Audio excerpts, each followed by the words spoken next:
ఈ పుస్తకాలను కొనుక్కొని చదవాలనుకునేవారు సత్యవాణి పబ్లికేషన్స్ 9652488668 పై సంప్రదించగలరు. ఉత్కంఠభరితమైన మధుబాబు గారి సోషియో క్రైమ్ థ్రిల్లర్ సిరీస్లో శిక్ష 46వ భాగం. ఆటో సంగతి అడిగాడు బాబీగాడు. ఓరిని ఆటో తగలబడా, దాని గురించి మర్చిపోరా, పో వెళ్ళిపో విసుగు నిండిన కంఠంతో అన్నాడు. చిన్న ముఖం చేసుకుని బాచీతో బండరాళ్ల మధ్యగా అడుగులు వేస్తూ రోడ్డు మీదికి వచ్చేశాడు బాబీ. ఆటోలు వస్తుంటే చూడు అని అతనికి చెప్పి సిటీ వైపు నడక మొదలుపెట్టాడు బాచీ. 10 నిమిషాల తర్వాత వచ్చింది ఒక ఆటో. 10-20 రూపాయలు తీసుకుని వారిద్దరినీ ఇరానీ హోటల్ సమీపంలో వదిలిపెట్టింది. నువ్వర్జెంటుగా ఇంటికి వెళ్ళిపో, డాక్టర్ గారు రాలేదని చూసి విసుగుపుట్టి వచ్చేశామని చెప్పు అంటూ బాబీగాడిని కాలనీ వైపు పంపించి తను ఇంకాస్త ముందుకు పోయాడు బాచీగాడు. మార్కెట్కి దగ్గరలోకి పోయాక ఒక కాయిన్ బాక్స్ ఫోన్లో నుంచి కమిషనర్ గారికి రింగ్ చేశాడు. హలో ఝాన్సీ, నేను సిటీలోనే ఉన్నాను, నిన్ను కలుసుకోవటానికి వీలవుతుందా? అతని కంఠాన్ని వినగానే గబగబా అడిగాడు కమిషనర్. ఏమిటి, మీరు సిటీలోనే ఉన్నారా? ఎందుకు? ఆశ్చర్యంగా అడిగాడు బాచీ. గంగరాజు వ్యవహారంలో తమకు వచ్చిన అనుమానాల్ని మరోసారి అతనికి చెప్పాడు కమిషనర్.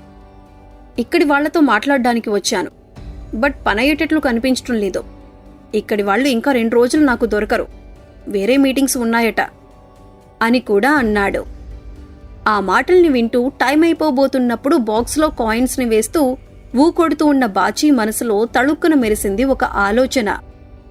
సార్, ఇవన్నీ అనవసరం. ముందు టీవీ ఛానల్స్ వాళ్ళని కలుసుకోండి, జరిగిందేమిటో వాళ్ళకి చెప్పండి, మిగిలినవన్నీ వాళ్లే చూసుకుంటారు, పని పూర్తయిపోతుంది. తనకొచ్చిన ఆలోచనని చెప్పాడు. టీవీ ఛానల్స్ వాళ్ళని కలుసుకోమంటావా? అది బావుంటుందా? అనవసరమైన పబ్లిసిటీ అంటూ కొంతసేపు ఆలోచనలో పడ్డాడు కమిషనర్. అంతలోనే తేరుకుని, ఆలోచిస్తాను. అది సరే, ఇంకా ఏమైనా విశేషాలున్నాయా అని అడిగాడు. నాకు మీ నుంచి ఒక సాయం కావాలి సార్. చెప్పు, నీకు సహాయం చేయగలగటం నా అదృష్టం, సంతోషంగా చేస్తాను తడుముకోకుండా చెప్పాడాయన. రెండో ఆలోచన అనేదేమీ లేకుండా పెంకుల ఫ్యాక్టరీ దగ్గర ఉన్న సాబూని గురించి, ఆటో డ్రైవర్ని గురించి ఆయనకి వివరంగా చెప్పాడు బాచీ. నాకు బాగా తెలిసిన 2 కుర్రాళ్లను కిడ్నాప్ చేసి చంపటానికి చూస్తుంటే ఎదురు తిరిగి కట్టిపడేయటం జరిగింది. వాళ్ళిప్పుడు గనక బయటికి వస్తే సరాసర బహదూర్ దగ్గరికే పోతారు. వాడా కుర్రాళ్లని చంపించటానికి వేరే వాళ్లని పంపిస్తాడు. కాబట్టి మీరేదో ఒక విధంగా వాళ్ళిద్దరిని తీసుకుపోయి కొన్నాళ్లు బయటికి రాకుండా చేస్తే చాలా బాగుంటుంది అని విన్నవించాడు. నేను సిటీలో ఉన్నాను కాబట్టి సరిపోయింది, ఇంటి దగ్గరే ఉన్నట్టయితే? ఆశ్చర్యంగా అడిగాడు కమిషనర్. మీరు ఇంటి దగ్గరే ఉన్నారని అనుకుని ఫోన్ చేశాను. వాళ్ళిద్దరినీ చంపటం నాకిష్టం లేదు. మీరే ఏదో ఒక ఆలోచన చెబుతారని ఆశ అన్నాడు బాచీ. ఓకే, నీ సమాధానం నాకు నచ్చింది. నేను ఈ రాత్రికి వాళ్ళని ఆ ఫ్యాక్టరీలో నుంచి లిఫ్ట్ చేసి మన సిటీకి తీసుకుపోతాను. అది బాగానే ఉంటుంది కదా, నీకు సంతోషమేనా అన్నాడు కమిషనర్. సంతోషమే సార్, వాళ్ళొక 10 రోజులు బయటికి రాకుండా ఉంటే చాలు. వాళ్ళు ఏమైపోయారో తెలియక పిచ్చెక్కిపోయి బహదూర్ జుట్టు పీక్కుంటాడు. ఈ లోపల మీరు ఛానల్ వాళ్ల ద్వారా వాడికి కరెంట్ షాక్లు ఇవ్వచ్చు. ఆయనేం చెయ్యాలో చెప్పాడు బాచీ. ఛానల్ వాళ్లతో పని అంటే మాటలు కాదు ఝాన్సీ. ఈ పరిస్థితిలో మనం తొందరపడద్దు. నేను చెప్పిన పని చేసేస్తాను, సరేనా? తర్వాత మాట్లాడుకుందాం అన్నాడు పోలీస్ కమిషనర్. అలాగేనంటూ ఫోన్ పెట్టేశాడు బాచీ. అక్కడి నుండి రోడ్డు మీదికి పోయి పెంకుల ఫ్యాక్టరీ వైపుకు పోతున్న ఒక ఆటోని క్యాచ్ చేశాడు. అదేంట్రా, మళ్ళీ వచ్చావేంటి? పడుతూ లేస్తూ పరిగెత్తుకు వచ్చిన బాచీగాడిని చూసి ఆశ్చర్యంగా అడిగాడు హరినారాయణ. తను పోలీస్ కమిషనర్ గారితో మాట్లాడిన విషయాలన్నింటినీ పక్కకు తీసుకుపోయి అతనికి వివరంగా చెప్పాడు బాచీ. కొంప ముంచావురా బాచీ, ఆ కమిషనర్ సామాన్యుడు కాదు. వాణ్ణి చూడగానే ఈ సాబుగాడికి చెమటలు పట్టేస్తాయి. నీ పేరు, నా పేరు, మీ పెద్దమ్మ పేరు అన్నీ బయటకొచ్చేస్తాయి అసహనంగా చూస్తూ అన్నాడు హరినారాయణ. నేను అన్నీ ఆలోచించి ఆయనకి మన విషయం చెప్పాను బాబాయ్. ఆయన్ని చూడగానే వీళ్ళకి చెమటలు పడతాయని నాకు తెలుసు. ఒకవేళ పట్టకపోయినా ఆయన ఊరుకోడు, పోలీస్ స్టేషన్లో పడేసి కుమ్మేస్తాడు. విషయం వివరంగా తెలుసుకోందే ఊరుకోడు. అయినా సరే ఇంతకు మించి వేరే దారి కనిపించలేదు.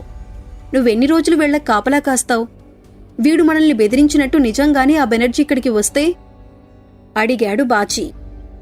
ఆ మాటల్ని వినేసరికి కొంచెంగా శాంతించాడు హరినారాయణ. నిజమేననుకో, అయినా పోలీసులతో వ్యవహారం నీకు నాకు ఏమంత మంచిది కాదని అనిపిస్తోంది. తనకు సహాయం చేస్తున్న ఝాన్సీ ఆడమనిషి కాదని నువ్వేనని తెలిసిపోతుంది. అప్పుడు కథంతా మళ్ళీ మొదటికొచ్చేస్తుంది అన్నాడు. అలా ఏమీ జరగదు బాబాయ్. ఒకవేళ జరిగినా కొంపలేమీ మునిగిపోవు. సాక్ష్యాలతో సహా తన చేతికి దొరికిన గంగరాజును ఇక్కడికి తీసుకువచ్చి కోర్టులో రుజువు చేయటం ఎలాగో తెలియక జుట్టు పీక్కుంటున్నాడు. ఇక్కడ ఉన్న మనల్ని ఏదో చేసేస్తాడని అనుకోవటం అనవసరం. ఇక్కడి పోలీసులు ఆయన మాట వినిపించుకోరు అన్నాడు బాచీ. ఆరితేరిన లాయర్ మాదిరి ఒక్కొక్క మాటను అతి విపులంగా విడమరిచి చెబుతున్న బాచీ వంక అలాగే చూస్తూ ఉండిపోయాడు హరినారాయణ. ఏంటి బాబాయ్ అలా చూస్తున్నావు? తననలా చూస్తున్న అతన్ని ఆశ్చర్యంగా అడిగాడు బాచీ. ఏమీ లేదురా, నీకిన్ని తెలివితేటలు ఎక్కడ్నుంచి వచ్చాయోనని ఆలోచిస్తున్నా. నేను అనుమానపడేది నిజమే అవ్వాలని ఆ భగవంతుణ్ణి ప్రార్థిస్తున్నా అతని తల నిమురుతూ అన్నాడు హరినారాయణ. నువ్వనుమానపడేదేంటి బాబాయ్? మరింత ఆశ్చర్యంగా అడిగాడు బాచీ. అదేంటో నీకు తర్వాత తెలుస్తుంది. ఇప్పుడా మాటలు అనవసరం. ఆ కమిషనర్ ఇక్కడికి వచ్చి వీళ్ళిద్దరినీ తనతో పాటు మన ఊరికి తీసుకుపోతాడు, అంతే కదూ? అన్నాడు హరినారాయణ. అతను ఆ మాటలు అంటూ ఉన్న సమయంలోనే ఫ్యాక్టరీ చుట్టూ ఉన్న బండరాళ్ల మధ్య నుంచి వాళ్లకి కనిపించింది సన్నపాటి వెలుగు ఒకటి. ఉలిక్కిపడిన బాచీని నెట్టి 10 గజాలు ముందుకు పరిగెత్తాడు హరినారాయణ. కళ్ళు చిట్లించుకుని మెయిన్ రోడ్డు వైపు 10 నిమిషాల పాటు దృష్టి సారించి సడన్గా రెక్కలు మొలుచుకు వచ్చినట్లు వెనక్కి జంప్ చేశాడు. మీ కమిషనర్ కాబోలు వచ్చేస్తున్నాడ్రా. కార్ను రోడ్డు పక్కకు తీసి ఆపాడు. కొత్త చోటు కదా, దారి తెలుసుకోవటం కష్టమై తడుముకుంటున్నాడు. ఇప్పుడు మనం ఏం చెయ్యాలి అని బాచీని అడిగాడు. ముందా సాబుకి ఇంకోసారి తెలివి తప్పించేయాలి. ఆ డ్రైవర్ మెడ మీద కూడా ఇంకో దెబ్బ కొట్టాలి తడుముకోకుండా చెప్పాడు బాచీ. క్షణం కూడా ఆలస్యం చేయలేదు హరినారాయణ. బాణం మాదిరి ఫ్యాక్టరీలోకి ఎంటర్ అయ్యాడు. అతను తనని చంపబోవటం లేదని అర్థమైనా సరే ఊరికే పడుకుని ఉండకుండా తప్పించుకోవటానికి కృషి చేస్తున్నాడు సాబు. దగ్గర్లో ఉన్న ఒక కొండరాయికేసి చేతులకు కట్టిన బంధనాల్ని రుద్దుకుంటున్నాడు. వాటిని తెంపటం నీ వల్ల అయ్యే పని కాదు బే, గమ్మునుండటం నీకు మంచిదే అంటూ అతని మెడ మీద ఇంకోసారి బలంగా కొట్టాడు హరినారాయణ. బాధాసూచకంగా చిన్న శబ్దం చేసి కళ్ళు తేలవేశాడు సాబు. వెంటనే డ్రైవర్ దగ్గరికెళ్లాడు హరినారాయణ. వీడికి దెబ్బ బలంగా తగిలింది, ఇంకో గంట వరకు తెలివి రాకపోవచ్చు అంటూ బాచీ వంక చూశాడు. అలా అయితే అతన్ని వదిలే, అతన్ని గురించి ఆలోచించబోకు అంటూ సాబు జేబులో చెయ్యి పెట్టి అగ్గిపెట్టిని బయటికి తీశాడు బాచీ. వాడి దగ్గర డబ్బులేమైనా ఉంటే వాటిని బయటికి తీ, మనం తీసుకోకపోతే ఎవరైనా తీసుకుంటారు. చూస్తూ చూస్తూ చేతులారా వాళ్లకు అప్పచెప్పటం తెలివి తక్కువ అంటూ చకచక తనే ఆ పని చేశాడు హరినారాయణ. ప్యాంటు జోబుల్లో ఉన్న చిల్లర నోట్లని, ఆటో డ్రైవర్ దగ్గర ఉన్న వాటిని నిర్మోహమాటంగా తన జేబుల్లో పెట్టేసుకున్నాడతను. అతనితో పాటు ఫ్యాక్టరీ వెలుపలికొచ్చి కాలిబాటపై నిలబడ్డాడు బాచీ. ఎండిపోయిన పొదల్ని రెండింటిని విరిచి వాటిని అగ్గిపెట్టే సాయంతో నిప్పు ముట్టించాడు. అదెందుకురా, ఎవరికైనా కనిపిస్తే ప్రమాదం అంటూ అతనలా ఎందుకు చేశాడో అర్థమై ఆ మాటల్ని మింగేశాడు హరినారాయణ. మంట మోకాలెత్తుకు లేవగానే అతని చెయ్యి పట్టుకుని బండరాళ్ల మధ్యకి పరుగు తీశాడు బాచీ. 10 నిమిషాల తరువాత ఆ మంట ఆధారంగా అక్కడికి వచ్చేశాడు కమిషనర్. ఫ్యాక్టరీ ఆవరణలోకి పోయి సాబుని, డ్రైవర్ని చూశాడు. ముక్కు మొహం తెలియని ఝాన్సీ మీద ఈయనకెంతో నమ్మకం ఉందిరా. నువ్వే ఆ ఝాన్సీవని తెలిస్తే ఈయన ముఖం ఎలా ఉంటుందో చూడాలి. బండరాళ్ల మధ్య నుంచి ఆయన్నే గమనిస్తున్న హరినారాయణ బాచీ చెవి దగ్గర నోరు పెట్టి గుసగుసలాడాడు. అతని మాటల్లో అబద్ధం అంటూ ఏమీ లేదు. ఫ్యాక్టరీ ఆవరణలోకి అడుగుపెట్టిన తరువాత ఎక్కడా కొంచెంగా కూడా తడబడలేదు కమిషనర్, తడుముకోలేదు. ఆ అడ్వెంచర్ని తనే ప్లాన్ చేసినట్లు చకచకా మూవ్ అయ్యాడు. తెలివిలో లేని సాబుని భుజం మీదికెత్తుకుని రోడ్డు మీదికి తీసుకుపోయి తన కార్లో పడుకోబెట్టాడు. వెనక్కి వచ్చి ఆటో డ్రైవర్ని అదే పద్ధతిలో తీసుకుపోయాడు. హరినారాయణ బాచీ చూస్తూ ఉండగానే కదిలిందా కార్. శరవేగంతో ఆ ప్రదేశాన్ని వదిలి వెళ్లిపోయింది. దారిలో పోలీసులెవరైనా అడ్డంపడి కారును ఆపితే? హరినారాయణతో రోడ్డు మీదికి వస్తూ అన్నాడు బాచి. కమిషనర్ కదరా, హోదా పెద్దది, సామాన్యంగా ఆపరు. ఒకవేళ ఆపినా ఏదో ఒక సమాధానం చెప్పగలడు. అయిందేదో అయింది, ఆయన గురించి మర్చిపోయి రేపేం జరగాలో ఆలోచించు అన్నాడు అతని ఆలోచనల్ని అర్థం చేసుకున్న హరినారాయణ. రేపు ఆలోచించుకుందాం బాబాయ్, ఇప్పటికే చాలా ఆలస్యమైంది. ఇంటి దగ్గర పెద్దమ్మ గోల చేసేస్తూ ఉంటుంది, తొందరగా ఇంటికెళ్ళాలి అన్నాడు బాచి. అరగంట తర్వాత వాళ్లని ఎక్కించుకుంది సిటీ వెలుపల నుంచి ఖాళీగా వస్తున్న ఆటో ఒకటి.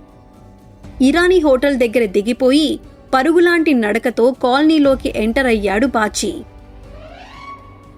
ఆగు, అక్కడే ఆగు, ఎక్కడికి పోయొస్తున్నావు? ఎర్రబడిన ముఖంతో అతన్ని గుమ్మం దగ్గరే ఆపేసింది సరస్వతమ్మ. ఆమె చాలా సీరియస్గా ఉందని అర్థమైపోయింది బాచీకి. ఎంత సీరియస్గా ఉందో తెలుసుకోవటం కోసం పక్కకి చూశాడు. ఇప్పుడే వస్తాడని చెప్పాను పెద్దమ్మకి, చెప్పి 3 గంటలైంది, ఎక్కడికి పోయావు? ఇంట్లో నుంచి సన్నగా వినిపించాయి బాబీగాడి మాటలు. అది కాదు పెద్దమ్మ, అసలు జరిగిందేమిటంటే అని మాటలు మొదలు పెట్టబోయేసరికి తోక తొక్కిన తాచులా విసురుగా తల విదిలించింది సరస్వతమ్మ. నువ్వు మళ్లీ పాత పనులు మొదలుపెట్టావు. రోడ్ల వెంట షికార్లు కొట్టి ఎవరి జేబులో ఖాళీ చేసి వస్తున్నావు, అవునా అని తీవ్ర స్వరంతో అడిగింది. అలాంటి పనులు ఇక ముందు చేయనని నీకు చెప్పాను కదా పెద్దమ్మ. జరిగిందేమిటో విన్న తర్వాత నీ ఇష్టం వచ్చినట్టు తిట్టు. మన ఊరి నుంచి హరినారాయణ వచ్చాడు. హరినారాయణ నీకు తెలుసా?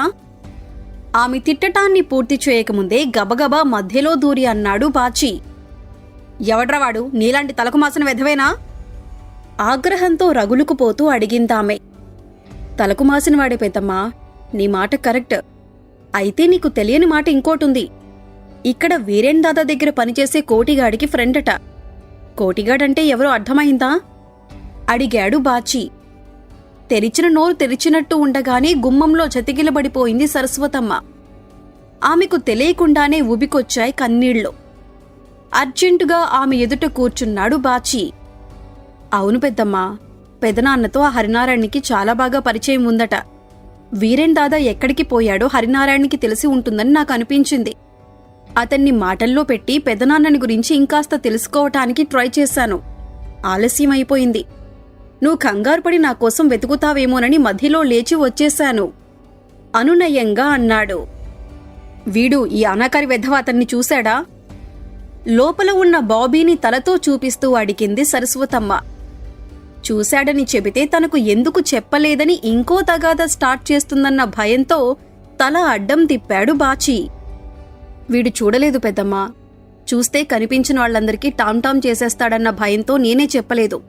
ఇప్పుడే వచ్చేస్తాను, నువ్వు ముందు వెళ్ళు అంటూ పంపించేశాను. నీకనవసరంగా కోపం తెప్పించాను, క్షమించు పెద్దమ్మా అంటూ ప్రాధేయపడ్డాడు. చటుక్కున అతని తలను 2 చేతులతోనూ పట్టుకుని నుదుటిపై ముద్దు పెట్టుకుంది సరస్వతమ్మ. అన్నం తిన్న తర్వాత మాట్లాడుకుందాం, ముందు అన్నం తిను అంటూ లోపలికి రానిచ్చింది. స్నానాల దొడ్డి దగ్గరికి పోయి గబగబా స్నానం చేశాడు బాచి. నిక్కర్ జేబుల్లో ఏమీ లేవు కాబట్టి ధైర్యంగా మాసిన దుస్తులని దండెం మీద పడేశాడు. హరినారాయణ మీ పెదనాన్న గురించి ఇంకా ఏం చెప్పాడ్రా? అన్నం పెడుతూ అడిగింది సరస్వతమ్మ. నిన్ను ఎంతో అపురూపంగా చూసుకునేవాడట. నువ్వు చెప్పిందే చెప్పాడు. ఒకవేళ వీరేన్ దాదాతో కలిసి అదేదో ఊరివైపు వెళ్లి ఉండవచ్చని అన్నాడు. ఆ ఊరి పేరు సరిగ్గా అర్థం కాలేదు. గట్టిగా అడగటానికి వీల్లేకపోయింది. అప్పటికప్పుడు నోటికొచ్చిన మాటల్ని అంతకుముందు విన్న మాటలతో కలిపి చెప్పాడు బాచి. అరే, ఆ ఊరి పేరేమిటో ఇంకోసారి అడిగి తెలుసుకోవటానికి వీలవుతుందా ఆశగా అడిగింది. ఎందుకు పెద్దమ్మా అని అడిగాడు బాచి. వెంటనే ఆ మాట అతని నోట్లో నుంచి బయటికి వచ్చిన వెంటనే అగ్గిరాముడైపోయాడు బాబీగాడు. ఎందుకని అడుగుతున్నావా? నీకసలు బుద్ధుందా? నువ్వు మనిషివేనా? ఎక్కడికి పోయాడో ఏమైపోయాడో తెలియక పెద్దమ్మ ప్రతిరోజు తలుచుకుంటూనే ఉంది. ఆ ఊరికి పోయి విచారించి రావచ్చని అనుకుంటోంది. అర్థం చేసుకోకుండా పిచ్చివాగుడు వాగుతావేంటి అంటూ మీదపడి కొట్టినంత పనిచేశాడు. సరస్వతమ్మ పెనిమిటి గురించి అతనికేమీ తెలియదని అనుకుంటున్న బాచీకి మతిపోయినంత పనయింది. చెప్పు, ఆ ఊరి పేరేంటో బాగా గుర్తు చేసుకొని చెప్పు. రెట్టించాడు బాబీ. రేపు ఇంకోసారి మాట్లాడి తెలుసుకుంటా పెద్దమ్మా. ఆమె వైపు చూస్తూ అన్నాడు బాచి. తన భర్త ప్రస్తావనతో ఇంకోసారి మనస్సు వికలమైంది కాబోలు మౌనంగా పోయి పడుకుంది.